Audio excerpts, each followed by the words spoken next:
ओम नमो शिवाय। 13वां अध्याय। आपका दिन मंगलमय हो, इसी मनोकामना के साथ 13वें अध्याय की कथा प्रारंभ करती हूँ। कल आपने 12वें अध्याय में सुना कि कंचन मालिनी ने किस तरह अपने पूर्व जन्म के बारे में विस्तार से बताया, और आज 13वें अध्याय में भगवान इंद्र द्वारा माघ स्नान के बारे में बताया गया है। इंद्र को श्राप मिलने के कारण कुरूपता प्राप्त हुई थी और इसके पश्चात उन्होंने माघ स्नान किया, जिससे उन्होंने अपनी कुरूपता को दूर किया। तो इसका वर्णन 13वें अध्याय में विस्तार से इस प्रकार है।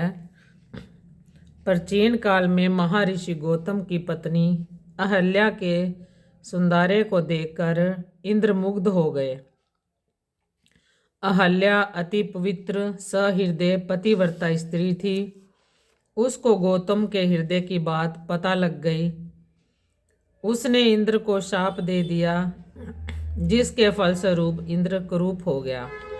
अपने रूप की दुर्गति देख इंद्र भयभीत हो गया तथा आत्मग्लानि के कारण छिप गया। स्वर्ग में इंद्र के गायब होने का समाचार जंगल की आग की तरह चहुं ओर फैल गया। तमाम देवता गण एकत्रित होकर बृहस्पति जी के पास गए तथा इंद्र के गायब होने का समाचार उन्हें सुनाया। बृहस्पति जी तो अंतर्यामी हैं। वह बोले, चिंता ना करो, वे शीघ्र ही आ जाएंगे। यह कहकर देवताओं को विदा किया। तत्पश्चात बृहस्पति इंद्र के पास गए तथा उन्हें समाचार से अवगत कराया।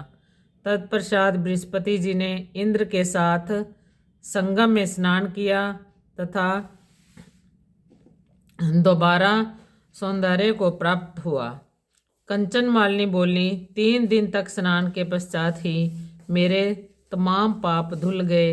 मैंने पूरे 30 दिन स्नान किया।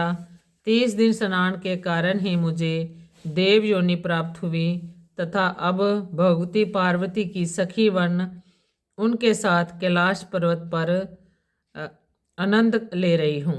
मैं प्रतिवर्ष माघ मास में स्नान करने प्रयागराज जाती हूँ तथा अनंत काल से सुख भोग रही हूँ व देवलोक का आनंद प्राप्त कर रही हूँ। बोल माघ महात्म की जय। इति 13वां अध्याय। कर्पूर गौरम करुणावतारम संसार सागरम भुजगेन्द्रहारम सदा वसंतम हृदयारविंदे भौम भवानी सहितं नमामि।